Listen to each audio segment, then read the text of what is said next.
This video will demonstrate on how to perform a normal traffic pattern.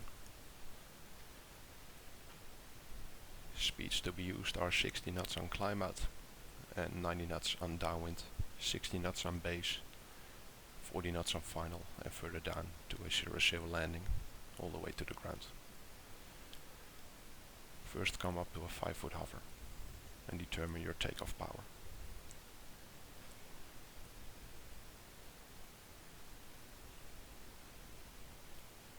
Let it stabilize at 5 foot and then take a look at the torque gauge. It's now indicating 31 psi. We will be using this power setting all the way up to the end of downwind before turning to base. To accelerate, just lower the nose and let the aircraft gently accelerate through ETL. Maintain runway alignment with the pedals and center line with cyclic.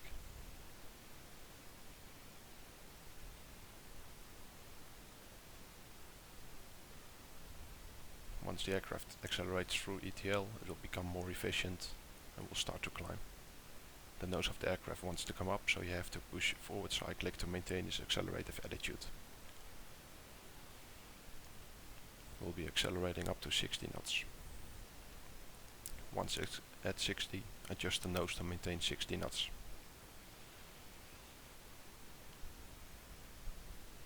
We'll be turning towards crosswind at 300 feet.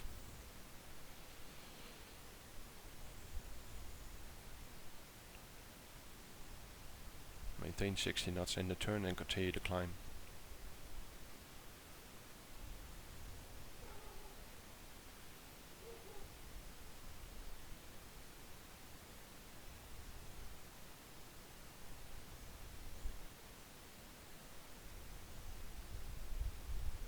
Once approaching 600 feet, gently lower the nose and let the aircraft accelerate to 90 knots at 700 feet.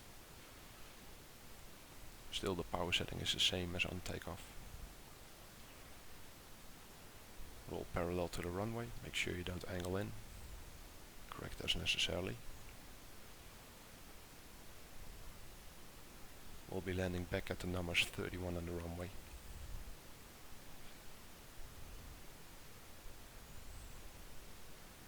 Look for a 45-degree angle to start your turn from downwind to base, and it will be a decelerative descending turn.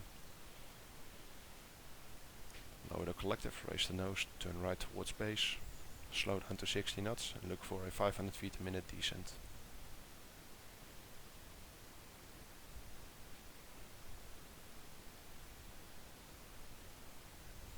Continue to turn towards final.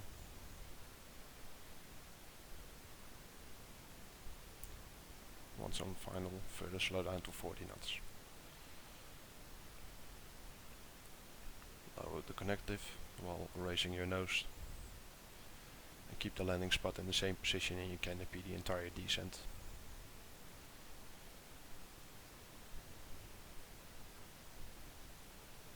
Adjust collective to maintain your glide path, adjust the nose attitude to correct for your airspeed. Once below 30 knots, the aircraft demands more power to maintain the rate of descent.